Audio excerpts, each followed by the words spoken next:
Student, आज का हमारा टॉपिक है पत्र लेखन। पत्र लेखन से संबंधित मैं एक वीडियो पहले भी बना चुकी हूँ, जिसमें मैंने आपको बताया था कि व्यवहारिक पत्र, व्यवसायी पत्र और कार्यालयीन पत्र की जानकारी मैंने आपको उस वीडियो के अंतर्गत दी थी। ये आज का वीडियो दूसरा भाग ये है अनौपचारिक पत्र से संबंधित। अनौपचारिक पत्र का मतलब होता है व्यक्तिगत पत्र, जो हम अपने रिश्तेदारों को, अपने मित्रों को एवं अपने परिचित लोगों को लिखते हैं। यह पत्र निम्न प्रकार से लिखे जाते हैं, जिसमें बधाई पत्र, धन्यवाद पत्र, शुभकामना पत्र, निमंत्रण पत्र, संवेदना पत्र, सूचना सद्भावना या अन्य पत्र। अनौपचारिक पत्र का प्रारूप, ये हमें पत्र किस तरीके से लिखना है। प्रारूप का मतलब होता है कि किस तरीके से हमें ये लिखना है। पत्र लिखने वाला पत्र को अपने बाईं तरफ से लिखना प्रारंभ करता है। जैसा कि हमने औपचारिक पत्रों में देखा था कि हमारा पत्र बाईं तरफ से शुरू होकर बाईं तरफ ही, यानी कि ये जो मार्जिन लाइन है इसी से लगा हुआ शुरू होता है और इसी के से लगकर खत्म होता है। हम इधर या इधर उधर कहीं भी कोई भी शब्द को नहीं लिखते। दूसरा पॉइंट है हमारा, सर्वप्रथम पत्र लिखने वाला अपने बाईं तरफ अपना नाम एवं पता लिखता है। बाईं तरफ यानी कि हम सबसे पहले यहाँ पर हम तारीख लिखेंगे, अपना पता लिखेंगे, फिर उसके बाद ही हम संबोधन, यानी हम जिसको पत्र लिख रहे हैं वो हमसे बड़ा है तो माननीय, सम्माननीय, श्रीमान, तो इस तरीके से आदरणीय ऐसे शब्दों का प्रयोग करते हैं। और छोटा है तो प्रिय, स्नेहपूर्ण, प्रिय ऐसे शब्दों का हम प्रयोग करते हैं। पहले पैराग्राफ में कुशल मंगल समाचार, दूसरे पैराग्राफ में जिस बारे में पत्र लिखना है वह लिखिए।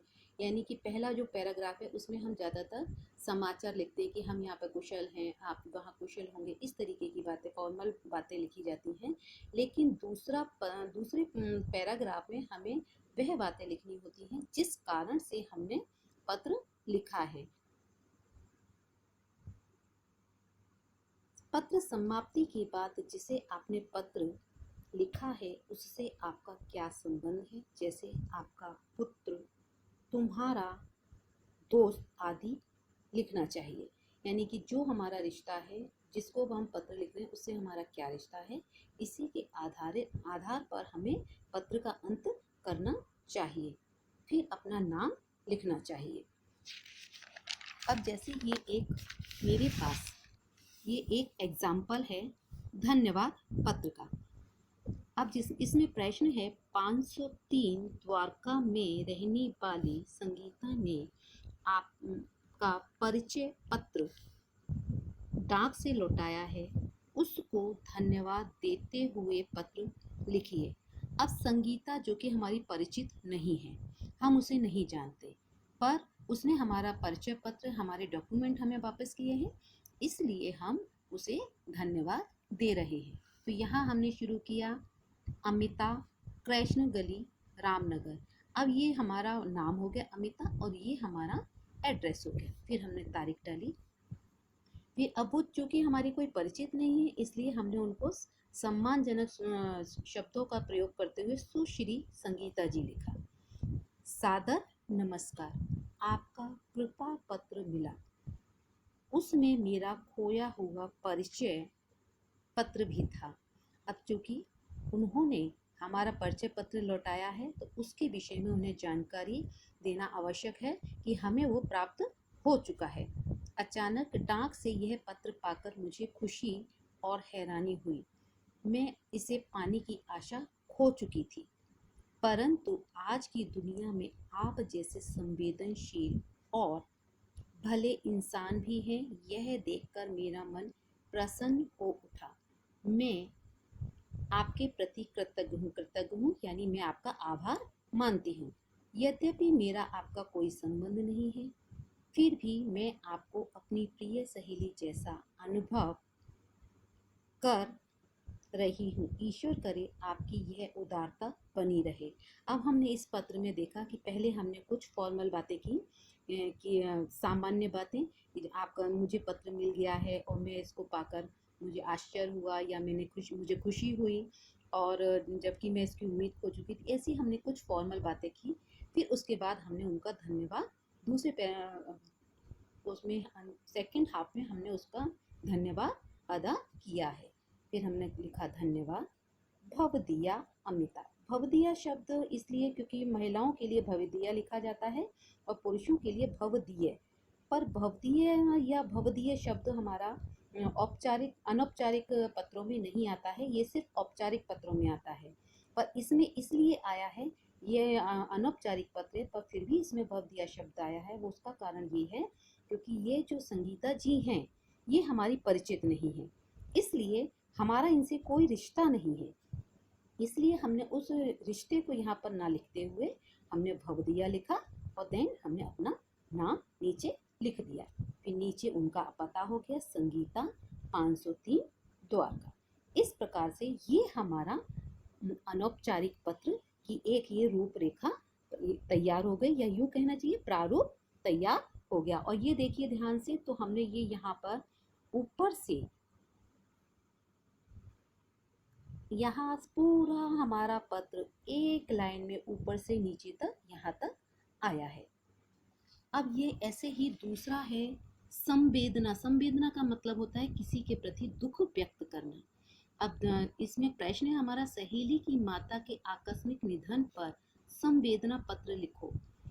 अब ये हमने लिखना शुरू किया। अब सुमन सुंदर नगर, ये हमारा नाम हो गया और ये हमारा पता हो गया। फिर हमने तारीख डाली।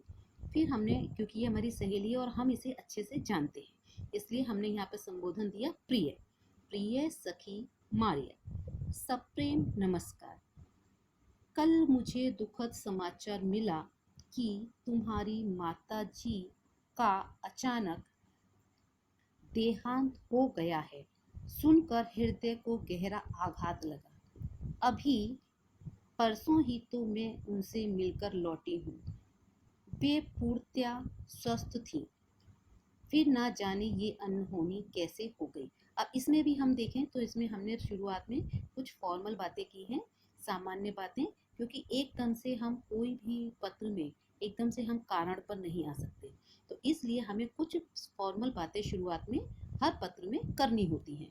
अब दूसरा पैराग्राफ में हमने कारण लिखा कि हमने क्यों इस पत्र लिखा है।